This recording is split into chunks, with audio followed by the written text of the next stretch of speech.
Уважаемые граждане России, Chers citoyens russes, chers amis, дорогие друзья, тема моего выступления mon discours sera consacré aux événements en Ukraine то, почему, et à la raison pour laquelle c'est si important pour nous, pour la Russie.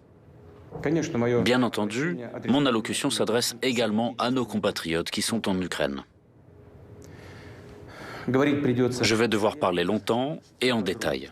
Cette question est très grave.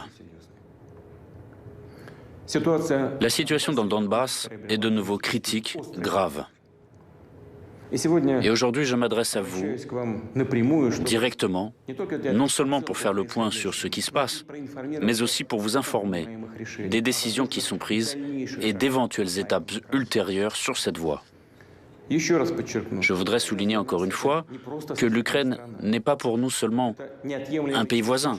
Elle fait partie intégrante de notre propre histoire, de notre culture et de notre espace spirituel. Il s'agit de nos camarades, de nos proches, parmi lesquels il y a non seulement nos collègues, amis et anciens compagnons d'armes, mais aussi nos parents et les personnes avec qui nous sommes liés par les liens du sang et de famille. Il y a longtemps, les gens peuplant les terres historiques du sud-ouest de l'ancienne Russie se désignaient comme Russes et orthodoxes. C'était le cas avant et après le XVIIe siècle, lorsque certains de ces territoires ont rejoint l'État russe.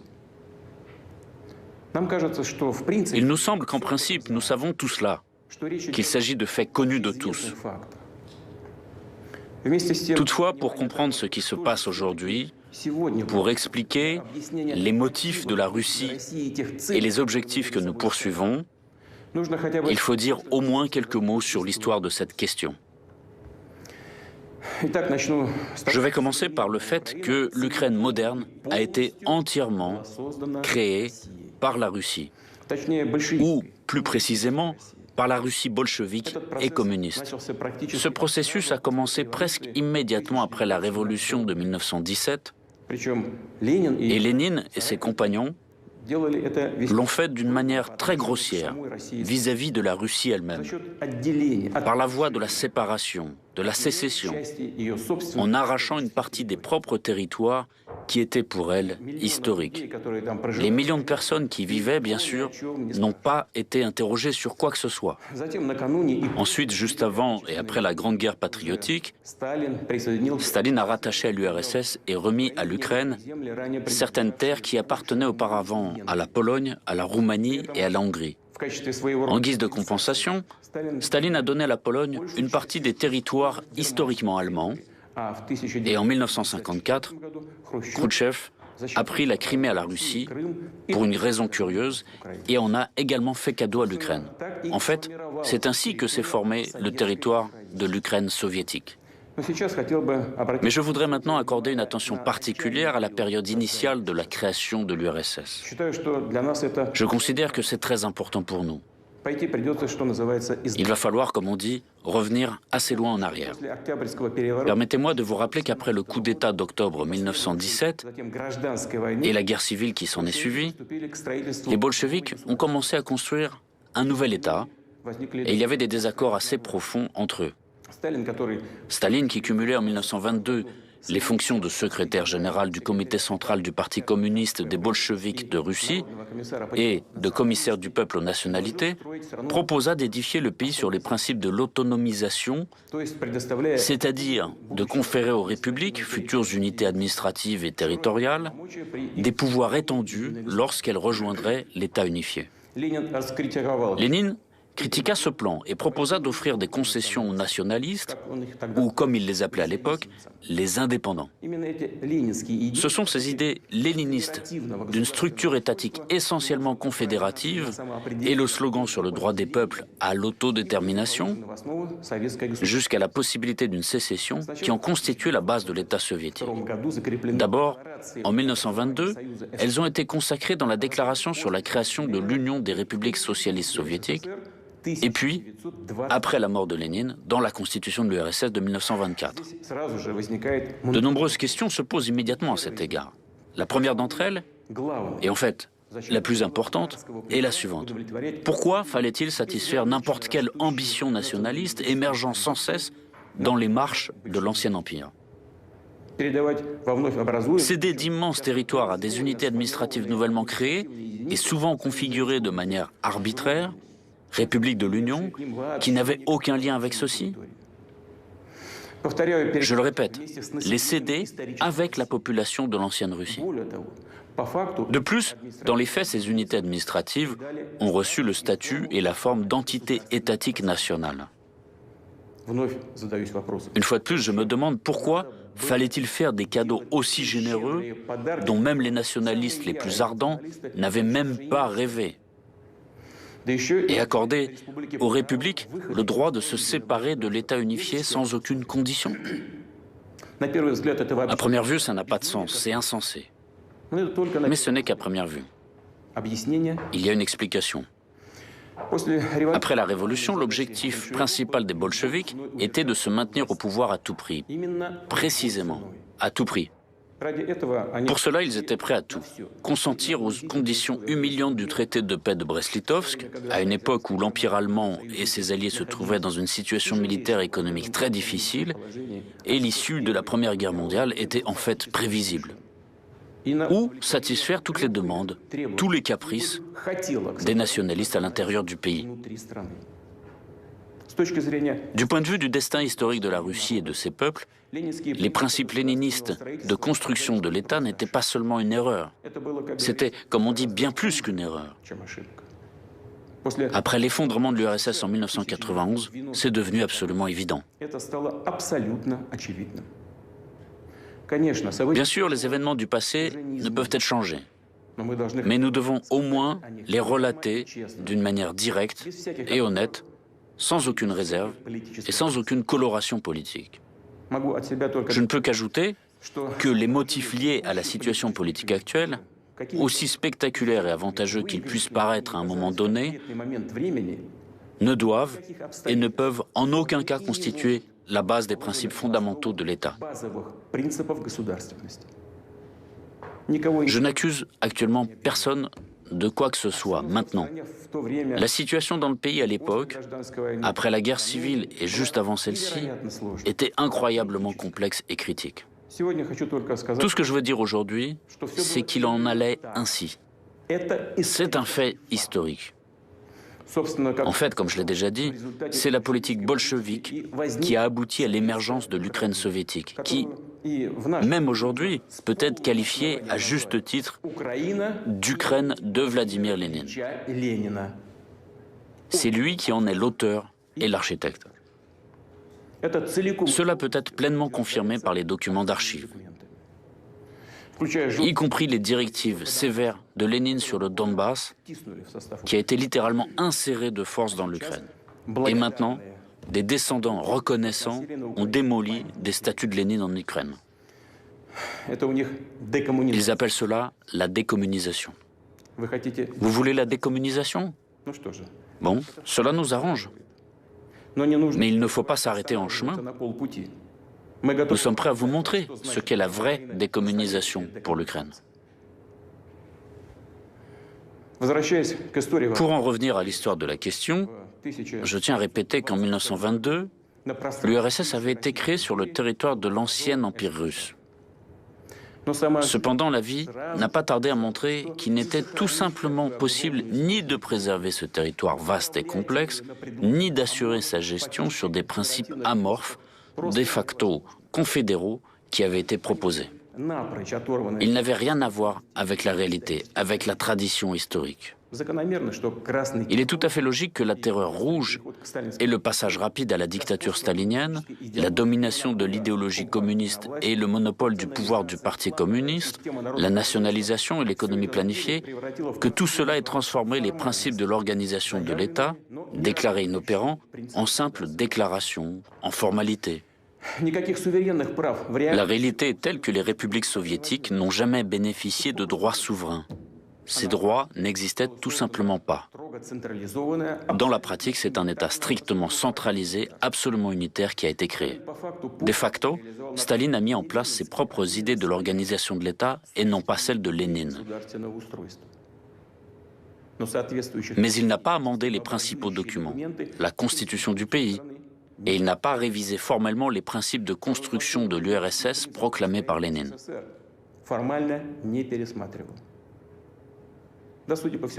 Il semblerait que tout cela n'était pas nécessaire puisque tout fonctionnait dans ce régime totalitaire. Et de l'extérieur, cela semblait beau, attirant, voire encore plus que démocratique. Il est bien dommage, malgré tout, que les cadres fondamentaux, des factos juridiques, la base de tout notre État, n'aient pas été débarrassés à temps des fantaisies odieuses, utopiques, inspirées par la Révolution, mais absolument destructrices pour tout pays normal. Personne n'a pensé à l'avenir, comme c'était souvent le cas chez nous.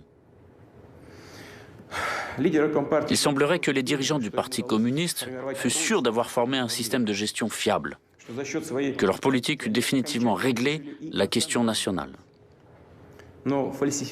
Mais les falsifications, les fausses interprétations, la manipulation de la conscience publique et le mensonge coûtent cher. Les ambitions nationalistes, telles une peste, n'ont pas disparu.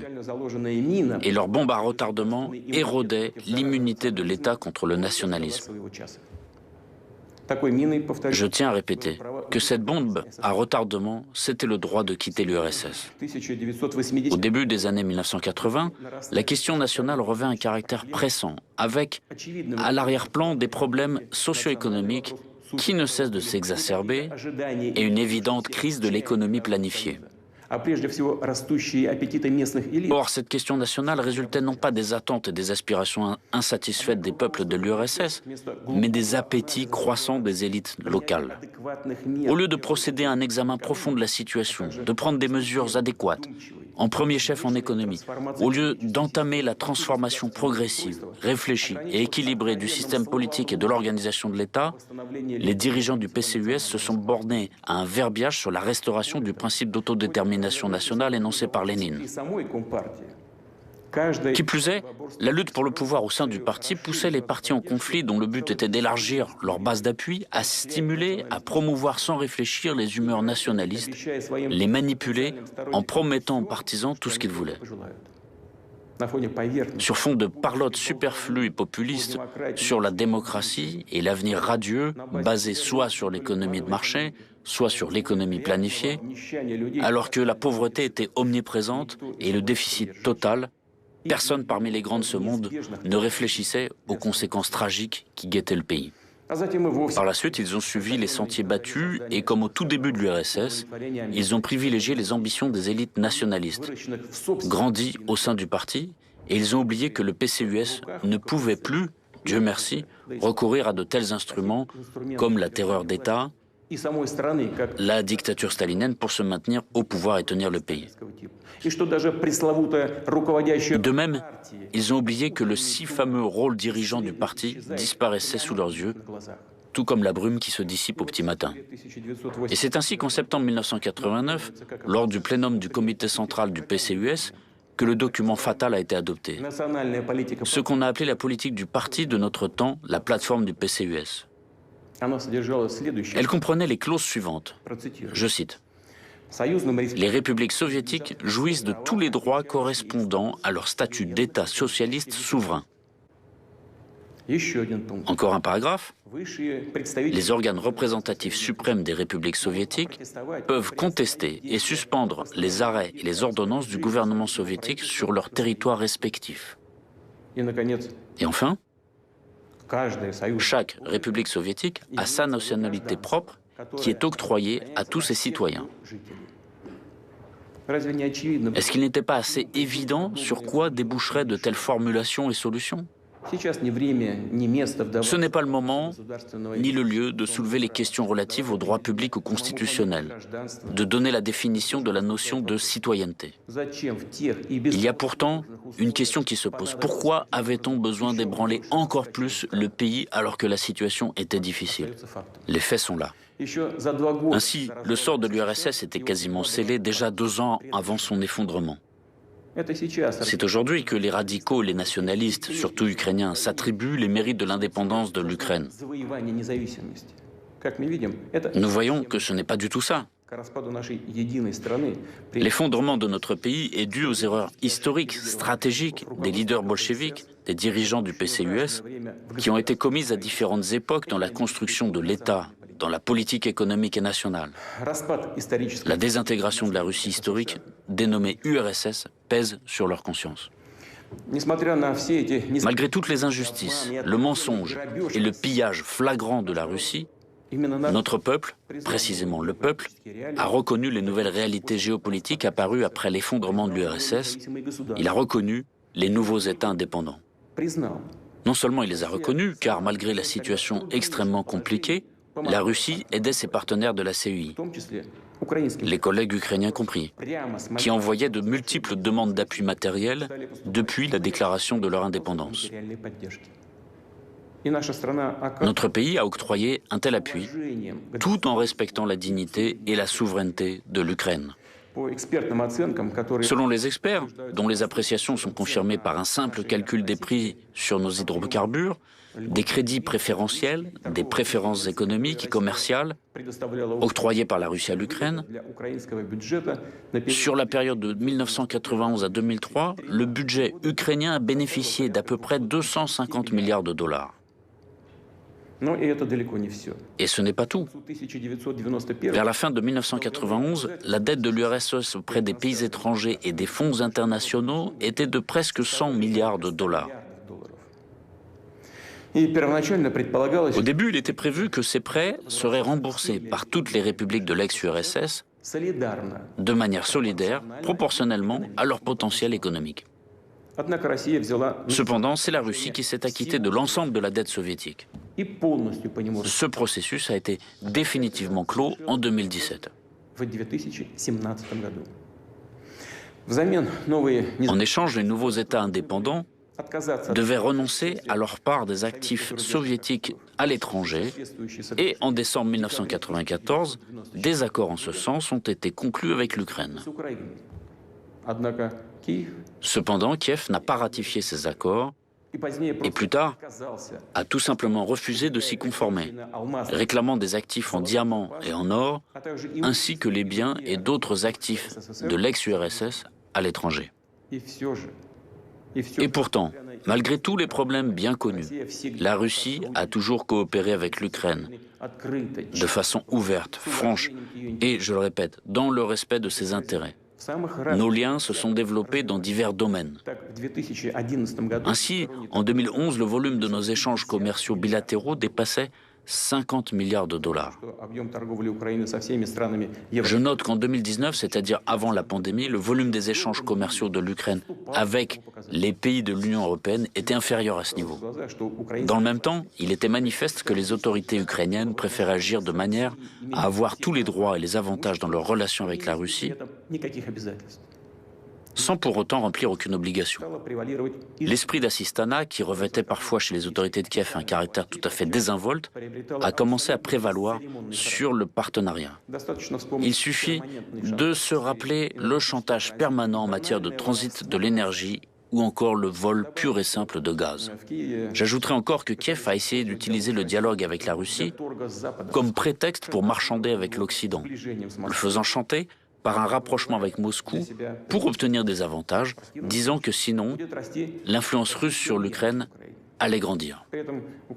En même temps, c'est dès le début, je tiens à le souligner, dès les premières étapes, que les autorités ukrainiennes ont commencé à construire leur État sur la négation de tout ce qui nous unit. Elles ont cherché à transformer la conscience, à déformer la mémoire historique de millions de personnes, des générations entières vivant en Ukraine. Il n'est pas étonnant que la société ukrainienne ait été confrontée à la montée d'un nationalisme extrême qui a vite pris la forme d'une russophobie agressive et du néonazisme. D'où la participation des nationalistes et des néonazis ukrainiens aux bandes terroristes agissant dans le Caucase du Nord. De là, les revendications territoriales de plus en plus fortes contre la Russie.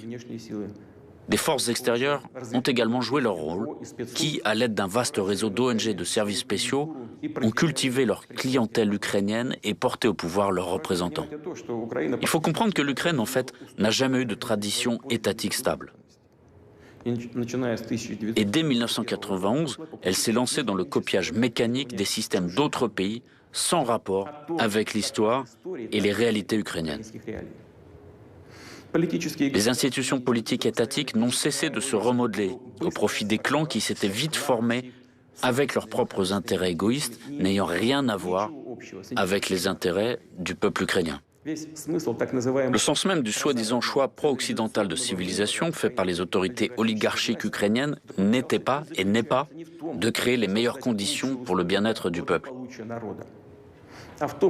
mais de préserver, grâce aux services rendus obséquieusement aux rivaux géopolitiques de la Russie, des milliards de dollars volés aux Ukrainiens et cachés par les oligarques dans les banques occidentales. Certains groupes financiers industriels, ainsi que les représentants politiques et les partis qu'ils ont pris en charge financièrement dès le début, s'appuyaient sur les nationalistes et les extrémistes. D'autres prenaient en parole de bonnes relations avec la Russie, la diversité culturelle et linguistique, et arrivaient au pouvoir grâce aux voix des citoyens qui soutenaient sincèrement ces aspirations, y compris celles des millions d'habitants du Sud-Est. Mais une fois parvenus à leurs postes et fonctions, ils trahissaient immédiatement leurs électeurs, renonçaient à leurs promesses électorales et menaient leur politique sous la dictée des extrémistes, parfois persécutant leurs alliés d'hier, à savoir les associations qui prônaient le bilinguisme et la coopération avec la Russie. Ils profitaient du fait que les gens qui les soutenaient étaient en général respectueux des lois, d'opinion modérée, habitués à faire confiance aux autorités, et que, contrairement aux extrémistes, ils ne recouraient pas à la violence et aux actes illégaux. Les extrémistes, à leur tour, devenaient de plus en plus insolents, année après année. Leurs réclamations devenaient de plus en plus conséquentes.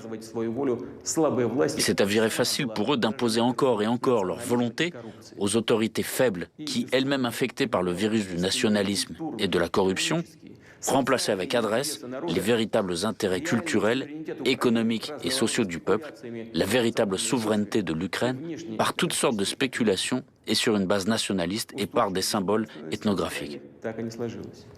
Aucune structure étatique stable ne s'est développée en Ukraine. Les procédures politiques, électorales, ne servent que de couverture, d'écran pour la répartition du pouvoir et des biens entre les différents clans oligarchiques.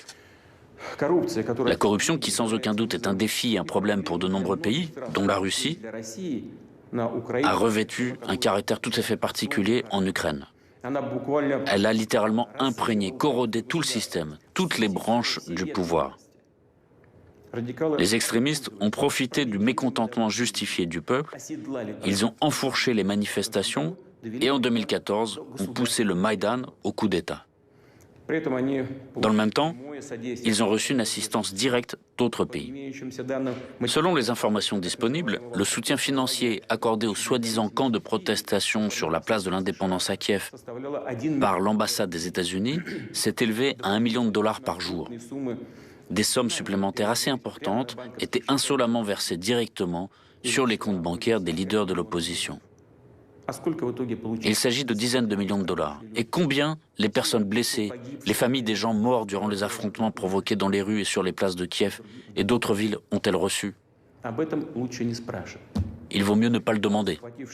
Les extrémistes qui ont pris le pouvoir ont organisé la persécution, instauré une véritable terreur contre tous ceux qui s'opposaient aux actions anticonstitutionnelles. Des responsables politiques, des journalistes, des personnalités publiques étaient maltraités, publiquement humiliés. Les villes ukrainiennes ont été submergées par une vague de pogroms et de violences, une série de meurtres retentissants et impunis. Impossible de se rappeler sans frémir l'horrible tragédie d'Odessa, où les participants à la manifestation pacifique ont été brutalement assassinés, brûlés vifs dans la maison des syndicats. Les criminels qui ont commis cette atrocité n'ont pas été punis. Personne ne les recherche. Mais nous connaissons leurs noms et nous ferons tout pour les punir, les retrouver et les traduire en justice. Le Maïdan n'a pas rapproché l'Ukraine de la démocratie et du progrès. Le coup d'État commis, les nationalistes et les forces politiques qui les soutenaient ont définitivement mis la situation dans l'impasse. Ils ont poussé l'Ukraine dans l'abîme de la guerre civile. 8 ans après ces événements, le pays est divisé. L'Ukraine traverse une grave crise socio-économique. Selon les organisations internationales, en 2019, près de 6 millions d'Ukrainiens Je souligne qu'il s'agit d'environ 15% de l'ensemble de la population du pays, pas uniquement celle qui est active, ont été contraints de partir à l'étranger pour trouver du travail. Et bien souvent, pour des emplois non qualifiés payés à la journée. Autre fait révélateur, depuis 2020, pendant la pandémie, plus de 60 000 médecins et autres professionnels de santé ont quitté le pays. Depuis 2014, les tarifs de l'eau ont augmenté de près d'un tiers. Ceux de l'électricité ont été multipliés. Ceux du gaz, pour les ménages, ont augmenté des dizaines de fois.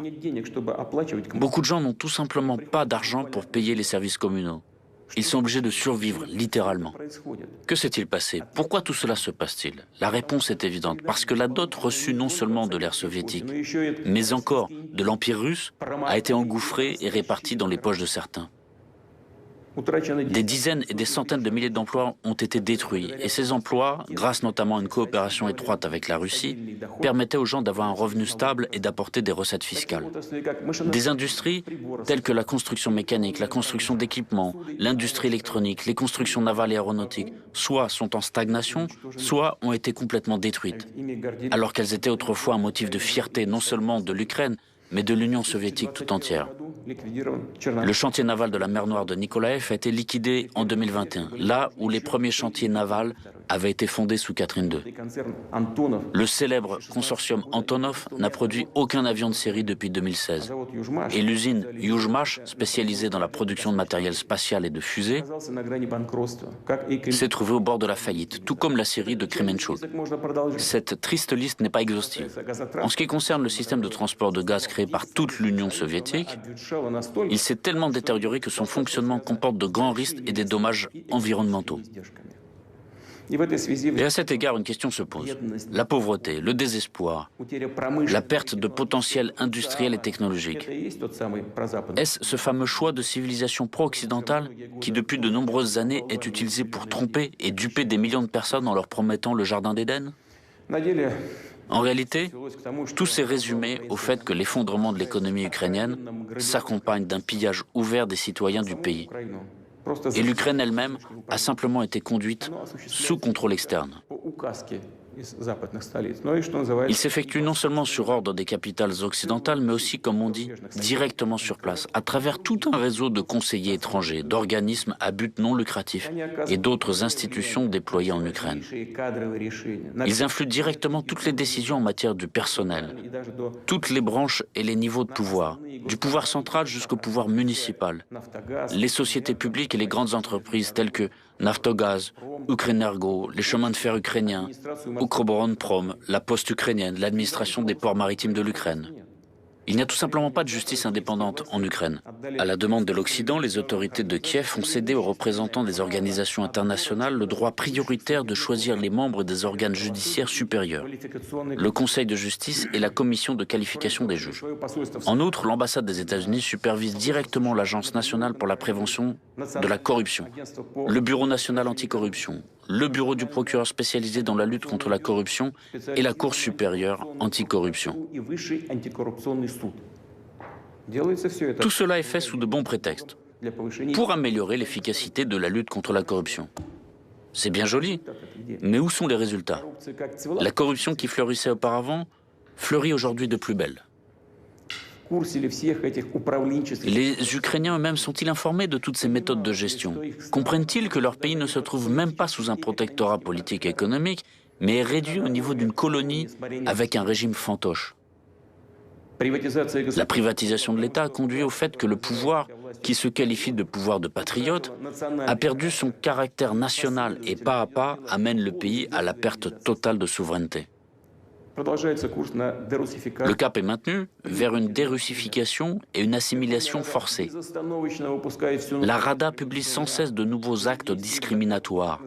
La loi sur les peuples dits autochtones est déjà en vigueur. Il a été clairement indiqué aux personnes qui se considèrent comme russes et souhaitent préserver leur identité, leur langue et leur culture qu'elles étaient étrangères en Ukraine. Conformément aux lois sur l'enseignement et sur le fonctionnement de la langue ukrainienne en tant que langue officielle, le russe est expulsé des écoles, de toutes les activités publiques, jusqu'aux magasins ordinaires. La loi dite de lustration, la purification du pouvoir, a permis de se débarrasser des fonctionnaires indésirables.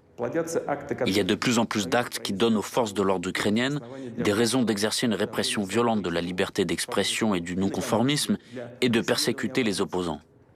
Le monde connaît la triste pratique des sanctions unilatérales et illégitimes contre d'autres États, des personnes physiques et morales étrangères.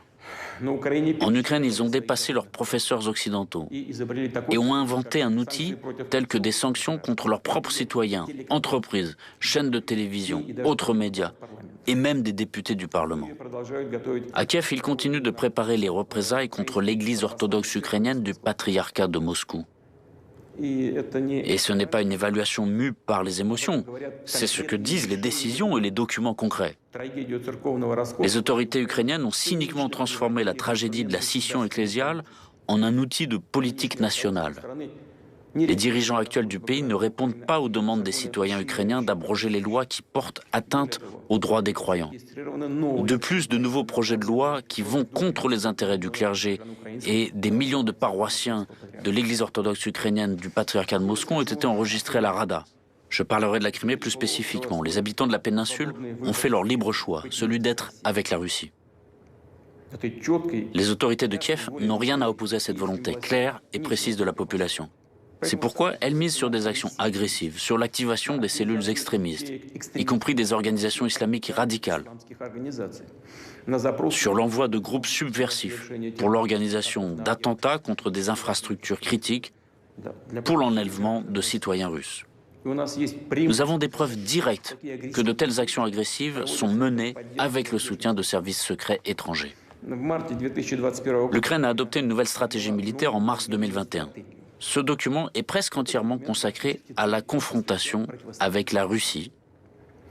Il vise à impliquer des États étrangers dans le conflit avec notre pays. Cette stratégie prévoit l'organisation en fait d'une activité clandestine terroriste en Crimée russe et sur le territoire de Donbass. Elle décrit les contours de la guerre présumée qui devrait se terminer, comme le pensent les stratèges actuels de Kiev, je cite, avec l'aide de la communauté internationale dans des conditions favorables pour l'Ukraine. Et aussi, comme ils le disent aujourd'hui à Kiev, je cite également, écoutez attentivement, je vous prie, avec le soutien militaire de la communauté internationale dans une confrontation géopolitique avec la Fédération de Russie. De fait, ce n'est rien de plus qu'une préparation aux actions militaires contre notre pays, contre la Russie. Nous savons également que des déclarations ont déjà été faites selon lesquelles l'Ukraine planifie de créer ses propres armes nucléaires. Et ce n'est pas une bravade superflue. Effectivement, l'Ukraine dispose des technologies nucléaires datant de l'époque soviétique et des porteurs de ces armes, y compris l'aviation, ainsi que des missiles opérationnels tactiques Tochka-U, SS-21, conçus à l'ère soviétique également, dont la portée dépasse 100 km. Mais ils feront plus. Ce n'est qu'une question de temps. Ils ont l'héritage de l'époque soviétique. Ainsi, il sera beaucoup plus simple pour l'Ukraine de se doter d'armes nucléaires tactiques que pour certains autres États. Je ne vais pas les citer maintenant, qui de fait procèdent à de tels développements, d'autant plus avec le soutien technologique de l'étranger. Et nous ne devons pas non plus l'exclure. Avec l'acquisition par l'Ukraine d'armes de destruction massive, la situation dans le monde, en Europe, surtout pour nous, pour la Russie, va changer de la manière la plus radicale. Nous ne pouvons pas rester les bras croisés face à ce danger réel. D'autant plus, je le répète, que les mécènes étrangers, occidentaux, peuvent contribuer à l'apparition de telles armes en Ukraine dans le but de créer une menace de plus pour notre pays. Nous voyons la persistance avec laquelle est mené le gonflement militaire du régime de Kiev. Les États-Unis à eux seuls ont, depuis 2014, alloué des milliards de dollars à ces fins, dont la fourniture d'armes, d'équipements et la formation de spécialistes. Ces derniers mois, des armes occidentales arrivent en Ukraine en flux tendu, de manière ostentatoire, sous les yeux du monde entier. Les activités des forces armées et des services spéciaux ukrainiens sont placés sous le commandement de conseillers étrangers. Nous le savons très bien. Ces dernières années, sous prétexte d'exercice, des contingents militaires des pays de l'OTAN étaient presque constamment présents sur le territoire de l'Ukraine. Les systèmes de commandement des troupes ukrainiennes sont déjà intégrés à ceux de l'OTAN. Cela signifie que le commandement des forces armées ukrainiennes, même des unités et sous-unités détachées, peut être exercé directement depuis les QG de l'OTAN. Et sans aucune gêne, les États-Unis et l'OTAN ont commencé à assimiler le territoire de l'Ukraine à un théâtre d'opérations militaires potentielles. Les exercices conjoints réguliers ont une orientation clairement anti-russe. L'an dernier seulement, plus de 23 000 militaires et plus d'1 millier de véhicules de combat ont été engagés. Une loi a été adoptée déjà pour l'accès en 2002 des forces armées d'autres pays sur le territoire de l'Ukraine afin de participer à des exercices multinationaux. Il est clair que nous parlons principalement des troupes de l'OTAN. Pas moins de 10 manœuvres conjointes de ce type sont prévues pour l'année en cours. Il est évident que les manifestations de ce genre servent de couverture au renforcement rapide du groupement militaire de l'OTAN sur le territoire ukrainien. En plus, étant donné le fait que le réseau de bases militaires modernisé à l'aide des Américains, à Borispol, Ivano-Frankovsk, Tchougoïev, Odessa et ainsi de suite, est en mesure d'assurer le transfert d'unités militaires dans les plus brefs délais. L'espace aérien de l'Ukraine est ouvert au vol d'avions stratégiques et de reconnaissance américains, des drones qui sont utilisés pour surveiller le territoire de la Russie. J'ajouterai à cela que le centre d'opération navale construit à Ochakov par les Américains permet d'assurer les actions des navires de l'OTAN, et notamment l'utilisation d'armes de haute précision contre la flotte russe de la mer Noire et nos infrastructures sur tout le littoral de la mer Noire. Il fut un temps où les États-Unis avaient l'intention de créer des installations similaires en Crimée, mais les habitants de la Crimée et de Sébastopol avaient contrecarré ces plans. Nous le gardons toujours en mémoire. Je le répète, aujourd'hui, un tel centre a été déployé. Il a déjà été déployé à Ochakov. Permettez-moi de vous rappeler qu'au XVIIIe siècle, les soldats d'Alexandre Souvorov s'étaient battus pour cette ville. Grâce à leur courage, elle a été intégrée à la Russie. C'est au même XVIIIe siècle que les terres de la région de la mer Noire, rattachées à la Russie à la suite de guerre avec l'Empire ottoman, ont reçu le nom de Nouvelle-Russie. Aujourd'hui, on essaie de rejeter dans l'oubli ces étapes cruciales de l'histoire, ainsi que le nom des personnalités militaires et hommes d'État de l'Empire russe, sans les efforts desquels l'Ukraine moderne n'aurait pas de nombreuses grandes villes et même d'accès à la mer Noire. Récemment, un monument à Alexandre Souvorov a été abattu à Poltava. Que dire à ce propos? Vous renoncez à votre propre passé, à l'héritage dit colonial de l'Empire russe? Dans ce cas, soyez cohérents. Ensuite, je tiens à noter que l'article 17 de la Constitution de l'Ukraine n'autorise pas le déploiement de bases militaires étrangères sur le territoire du pays. Or, il s'est avéré que ce n'est qu'une formalité qui peut être facilement contournée. Des missions de formation et d'entraînement des pays de l'OTAN sont organisées en Ukraine. Ce sont de fait déjà des bases militaires étrangères. Ils ont simplement appelé la base mission. Et l'affaire est dans le sac. Kiev proclame depuis longtemps un alignement stratégique en vue de son adhésion à l'OTAN. Oui, bien sûr, chaque pays a le droit de choisir son propre système de sécurité, de conclure des alliances militaires. Et tout cela semble juste, mais il y a un mais. Les documents internationaux fixent expressément le principe de sécurité égale et indivisible qui, chacun sait, comprend l'obligation de ne pas renforcer sa sécurité au détriment de la sécurité des autres pays. Je peux également me référer ici à la Charte de la sécurité européenne de l'OSCE de 1999, adoptée à Istanbul, et à la déclaration d'Astana de l'OSCE de 2010. En d'autres termes, le choix des moyens visant à assurer la sécurité ne doit pas constituer une menace pour les autres pays. Or, l'adhésion de l'Ukraine à l'OTAN représente une menace directe pour la sécurité de la Russie. Je tiens à vous rappeler que déjà, en avril 2008, lors du sommet de Bucarest de l'Alliance de l'Atlantique Nord, les États-Unis ont fait adopter la décision selon laquelle l'Ukraine, et d'ailleurs la Géorgie, deviendraient membres de l'OTAN. De nombreux alliés européens des États-Unis étaient déjà bien conscients de tous les risques d'une telle perspective, mais avaient dû se résigner à la volonté de leurs partenaires supérieurs. Les Américains les ont simplement utilisés pour mener une politique manifestement anti-russe. Un certain nombre d'États membres de l'Alliance sont encore maintenant très sceptiques. quant à l'adhésion de l'Ukraine à l'OTAN. En même temps, dans certaines capitales européennes, on nous fait comprendre. Pourquoi vous vous inquiétez? Cela n'arrivera littéralement pas demain. En fait, nos partenaires américains en parlent aussi. Eh bien, répondons-nous, si ce n'est pas demain, ce sera après-demain. Qu'est-ce que ça change d'un point de vue de perspective historique? Au fond, rien du tout. De plus, nous sommes informés de la position et des propos de dirigeants américains selon lesquels des hostilités ouvertes dans l'est de l'Ukraine n'excluent pas la possibilité pour ce pays de rejoindre l'OTAN, s'il peut répondre aux critères de l'Alliance de l'Atlantique Nord et éliminer la corruption. En même temps, ils essaient de nous convaincre encore et encore que l'OTAN est une alliance éprise de paix et strictement défensive. Prétendument, il n'y aurait aucune menace pour la Russie. Et ils nous proposent de les croire sur parole, une fois de plus. Mais nous connaissons la valeur réelle de telles paroles. En 1990, lors des discussions sur la question de la réunification allemande, les États-Unis ont promis aux dirigeants soviétiques que la juridiction ou la présence militaire de l'OTAN ne s'étendrait pas d'un pouce vers l'Est et que la réunification de l'Allemagne ne conduirait pas à l'extension de l'organisation militaire de l'OTAN vers l'Est. C'est une citation. Ils nous ont dit beaucoup de choses. Ils nous ont donné des assurances verbales. Et tout cela s'est avéré une promesse vaine. Plus tard, ils ont commencé à nous assurer que l'adhésion des pays d'Europe centrale et orientale à l'OTAN ne ferait qu'améliorer les relations avec Moscou, soulagerait ces pays des craintes concernant un difficile héritage historique et, qui plus est, créerait même une ceinture d'États amis de la Russie. Et c'est exactement le contraire qui s'est passé. Les autorités de certains pays d'Europe de l'Est, qui faisaient commerce de la russophobie, ont apporté à l'Alliance leurs complexes et leurs stéréotypes sur la menace russe. Ils ont insisté sur le renforcement des capacités de défense collective qui doivent être déployées principalement contre la Russie.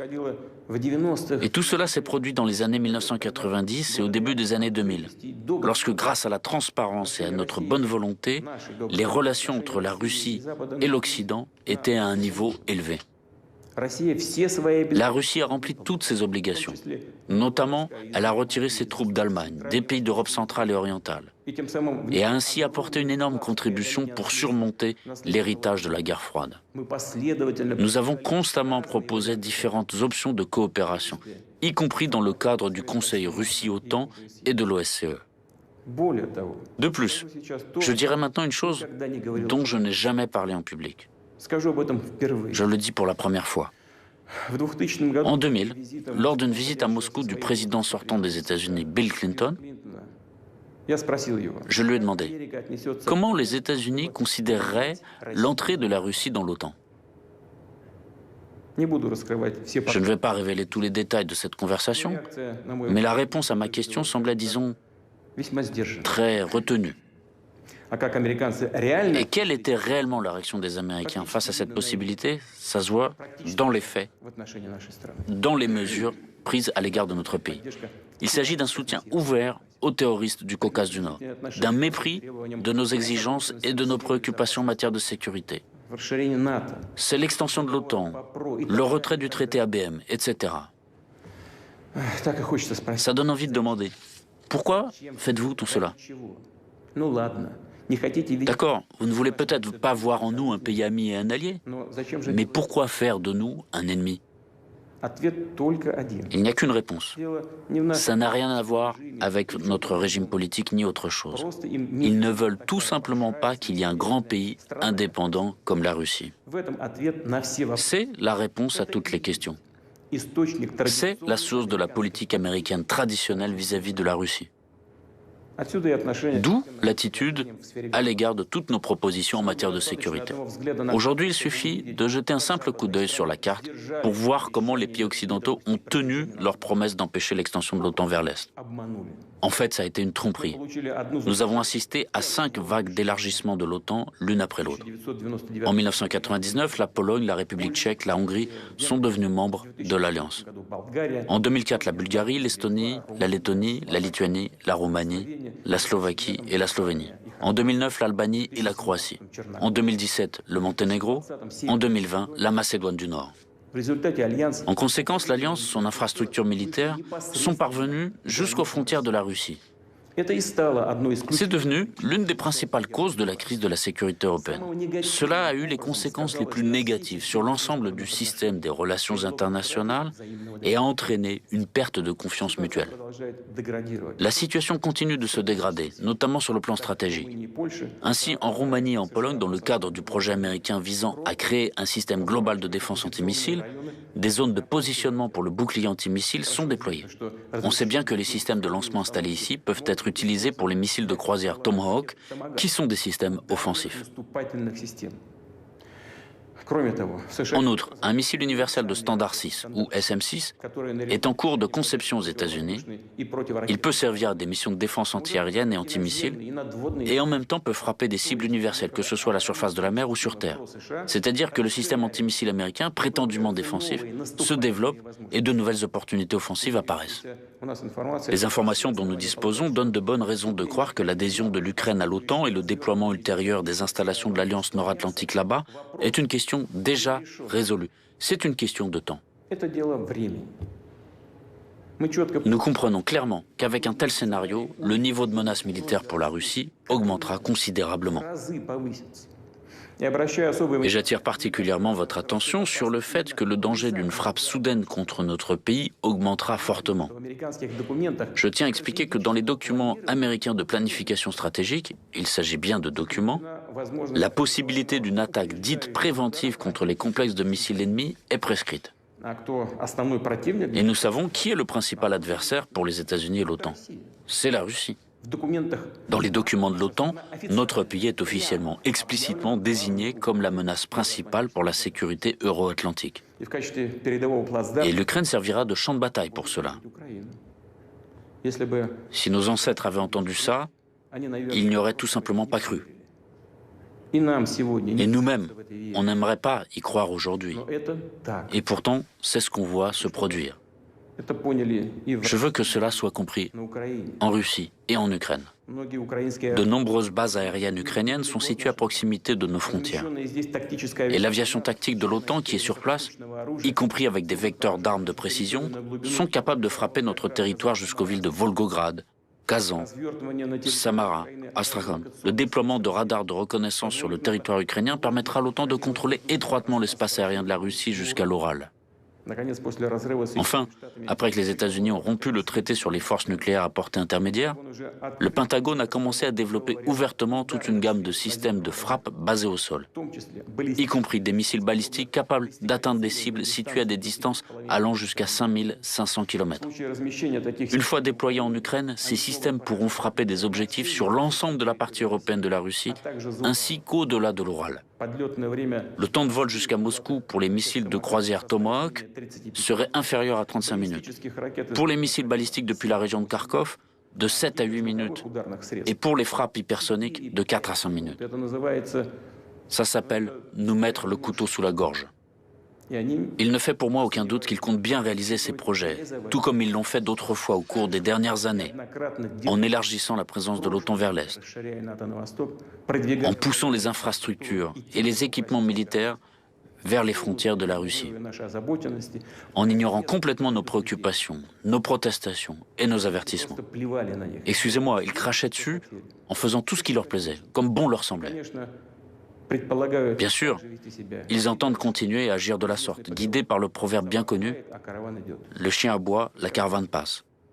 Je tiens à le dire tout de suite, nous ne l'avons jamais accepté et nous ne l'accepterons jamais. En même temps, la Russie s'est toujours prononcée en faveur de la résolution des problèmes les plus complexes par des moyens politiques et diplomatiques, à la table des négociations. Nous sommes bien conscients de notre énorme responsabilité en matière de stabilité régionale et mondiale. Déjà, en 2008, la Russie avait lancé une initiative visant à conclure un traité sur la sécurité européenne. Le sens de ce traité était qu'aucun État ou organisation internationale de la région euro-atlantique ne pouvait renforcer sa sécurité aux dépens de celle des autres. Or, notre proposition a été rejetée dès le départ. On ne saurait permettre à la Russie de limiter l'activité de l'OTAN. Par ailleurs, on nous a dit explicitement que seuls les membres de l'Alliance de l'Atlantique Nord pouvaient avoir des garanties de sécurité juridiquement contraignantes. En décembre dernier, nous avons transmis à nos partenaires occidentaux un projet de traité entre la Fédération de Russie et les États-Unis sur les garanties de sécurité, ainsi qu'un projet d'accord sur les mesures de sécurité entre la Fédération de Russie et les États membres de l'OTAN. Les États-Unis et l'OTAN ont répondu par de nombreuses généralités. Il y avait quelques points rationnels, mais ils portaient tous sur des questions secondaires et ressemblaient plutôt à une tentative d'étouffer la discussion et de la faire dévier. Nous avons réagi de manière conséquente en soulignant notre volonté de suivre la voie de la négociation, mais à condition que toutes les questions soient examinées comme un tout, sans les séparer des principales propositions russes, des propositions fondamentales. Celle-ci comporte 3 points essentiels. Le premier est d'éviter tout nouvel élargissement de l'OTAN. Le deuxième est le non-déploiement par l'Alliance de systèmes d'armes offensifs aux frontières russes. Et enfin, le retour des capacités et infrastructures militaires du bloc en Europe à la configuration de 1997, date de la signature de l'acte fondateur OTAN-Russie. Et ce sont justement ces propositions de principe qui ont été ignorées. Une fois de plus, nos partenaires occidentaux ont répété la formule toute faite selon laquelle tout pays a le droit de choisir librement les moyens d'assurer sa sécurité et d'adhérer à toute alliance et à tout groupement militaire. Autrement dit, rien n'a changé dans leur position. Nous entendons toujours les mêmes références à la fameuse politique de la porte ouverte de l'OTAN. De plus, on essaie à nouveau de nous faire chanter, on nous menace à nouveau de sanctions, qu'ils imposeront d'ailleurs de toute façon au fur et à mesure que la Russie renforce sa souveraineté et la puissance de ses forces armées. On saura toujours trouver, voire inventer un prétexte pour une nouvelle attaque de sanctions. Ceci, quelle que soit la situation en Ukraine. Il n'y a qu'un but: endiguer le développement de la Russie. En fait, ils n'auront pas besoin d'un prétexte formel quelconque pour le faire. Ils le feront pour la simple raison que nous existons et ne remettront jamais en cause notre souveraineté, nos intérêts nationaux et nos valeurs. Je veux être clair, je le dis sans détour. Dans la situation actuelle, alors que nos propositions sur un dialogue équitable portant sur les questions de principe sont de fait restées sans réponse de la part des États-Unis et de l'OTAN, alors que le niveau des menaces contre notre pays augmente de manière significative, la Russie a parfaitement le droit de prendre des contre-mesures pour assurer sa propre sécurité. C'est exactement ce que nous ferons.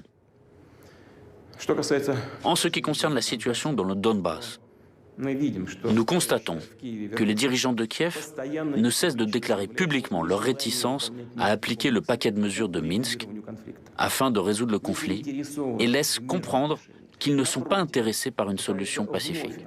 Au contraire, ils cherchent à nouveau à lancer une guerre éclair dans le Donbass comme ils l'ont déjà fait en 2014 et en 2015. Nous nous rappelons très bien à quoi ces aventures ont abouti. Aujourd'hui, il ne se passe pas un jour sans qu'il y ait des bombardements de villes et de localités dans le Donbass.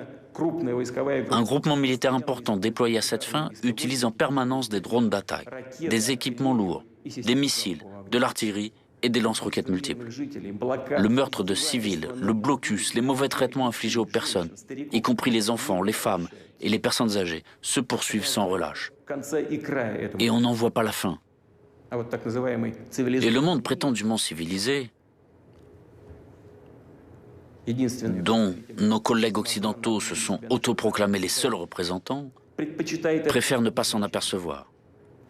Comme si toute cette horreur, le génocide, dont sont victimes près de 4 millions de personnes, n'existait pas.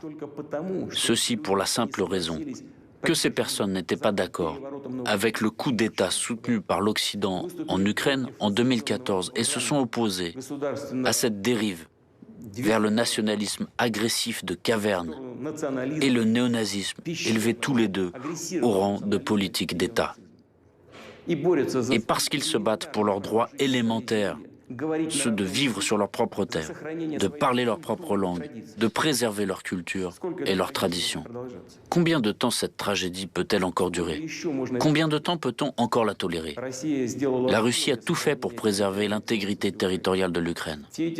Pendant toutes ces années, elle s'est battue avec persévérance et patience pour mettre en œuvre la résolution 2202 du Conseil de sécurité des Nations Unies du 17 février 2015 qui consacrait le paquet de mesures de Minsk du 12 février 2015 pour le règlement de la situation dans le Donbass. Tout cela en vain. Les présidents et les députés de la Rada changent, mais l'essence, la nature agressive et nationaliste du régime qui a pris le pouvoir à Kiev reste la même. Elle est entièrement le produit du coup d'État de 2014.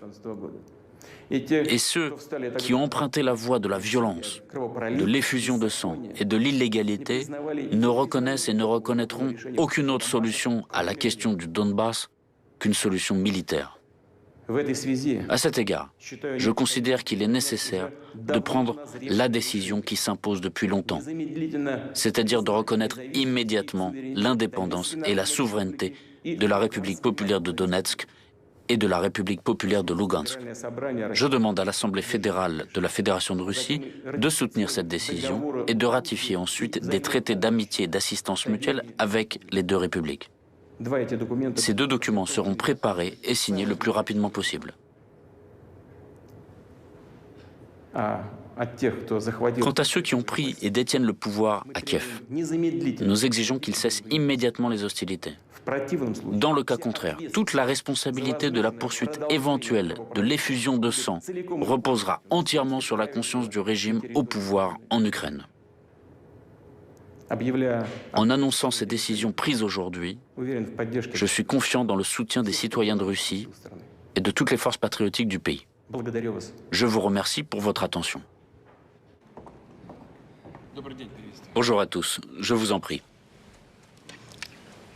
La cérémonie de signature des documents commence. Le président de la Fédération de Russie, Vladimir Vladimirovitch Poutine, signe le décret du président de la Fédération de Russie sur la reconnaissance de la République populaire de Donetsk. Le président de la Fédération de Russie, Vladimir Vladimirovitch Poutine, signe le décret du président de la Fédération de Russie sur la reconnaissance de la République populaire de Lugansk.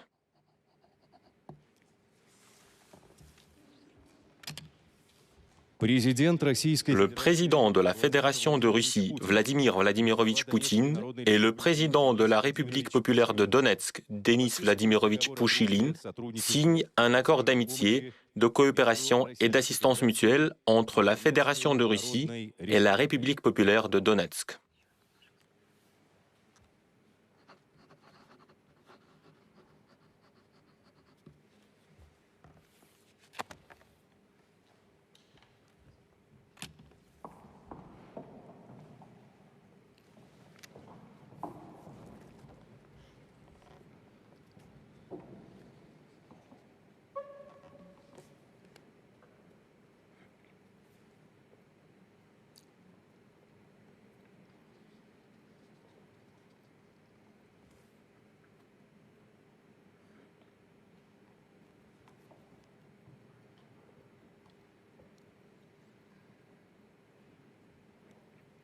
Le président de la Fédération de Russie, Vladimir Vladimirovitch Poutine, et le président de la République populaire de Lugansk, Leonid Ivanovich Pasechnik, signent un accord d'amitié, de coopération et d'assistance mutuelle entre la Fédération de Russie et la République populaire de Lugansk.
La cérémonie de signature des documents est terminée. Je vous félicite.